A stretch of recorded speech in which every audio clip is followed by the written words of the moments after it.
Hello everyone, আজকে চলে এলাম আরেকটা অন্যরকম ভিডিও নিয়ে। সেদিন ছিল 31st নাইট অফ ডিসেম্বর। তোমাদেরকে 25শে ডিসেম্বর আমি একটা ভিডিও দেখিয়েছিলাম যে আমাদের রানাঘাট চার্চের বাইরের অংশটা, এবং কথা দিয়েছিলাম যে ভেতরের অংশটা নিশ্চয়ই দেখাবো।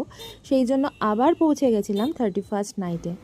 তো এই দেখো, বাইরে থেকে দেখাচ্ছি তোমাদের চার্চটাকে কত সুন্দর করে সাজিয়েছে, জাস্ট দেখো, ওয়াও। এবার আমরা ধীরে ধীরে ভেতর দিকে ঢুকছি, আর ভেতরটা সত্যি ভীষণ আলোকসজ্জাতে সজ্জিত। দেখেই জাস্ট ওয়াও ওয়াও লাগছিল, মনে হচ্ছিল কোন ফটো তুলবো, কোন ভিডিও করব, কোনটা বন্ধুদের সাথে শেয়ার করব। তো এখানে দেখো, এই যে জায়গাটা দেখতে পাচ্ছ, এটা সব সময়তেই থাকে এখানে চার্চে।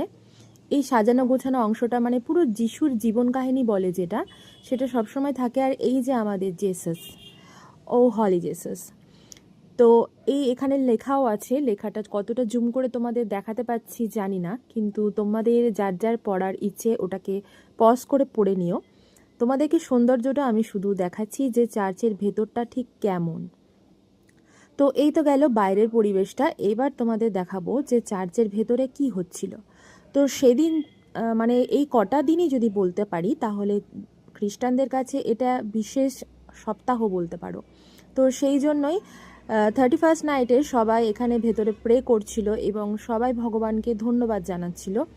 তো পাদ্রি যে ছিলেন তিনি ওটাই বলছিলেন যে কে কোন পরিবার থেকে ভগবানকে ধন্যবাদ জানাচ্ছে। তো সেটা নিয়েই একটা এখানে কনসার্ট চলছিল। সেখানকার একটা ছোট্ট ভিডিও করার পরেই আমি বাইরের ভিডিওটা তোমাদের দেখালাম। দেখো, চারপাশটা ফুলে ফুলে সজ্জিত, আর মাঝে মাঝে কিন্তু একটু একটু করে তাদের যেসব ছবিগুলো আছে সেইগুলো তোমাদেরকে দেখাচ্ছি, মূর্তিগুলো। আর বাইরে থেকে দেখো, আরেকটা সাইড থেকে তোমাদের দেখাচ্ছি যে কত সুন্দর চার্চটা। তো আশা করছি তোমাদের ভিডিও